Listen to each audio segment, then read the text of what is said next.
నమస్తే రైతు సోదరులకు, మీరు చూస్తున్నారు భీమన్న టుడే. టమాటా రేట్స్ ఈరోజు తేదీ వచ్చేసి 31వ తేదీ 3వ నెల 2026వ సంవత్సరం మార్చ్.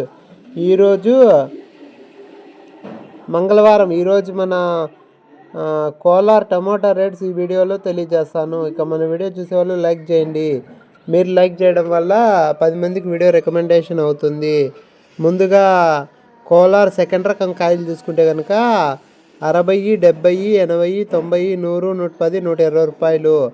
ఫస్ట్ రకం క్వాలిటీ కాయలు చూసుకుంటే కనుక 120, 150, 170, 200. ఇక థర్డ్ రకం వచ్చేసి 20, 30, 40, 50 రూపాయలు. ఇక ఎక్కువ రైతులకు పడుతుండే రేట్లు వచ్చేసి 20, 50, 70, 100, 120, 150, 170 రూపాయలు. ఇక టాప్ అండ్ టాప్ చూసుకుంటే కనుక 170, 180, 190, 200. ఇక మన ఛానల్ కొత్తగా చూసేవాళ్ళు లైక్ చేసి సబ్స్క్రైబ్ చేసుకోండి. ఇక నెక్స్ట్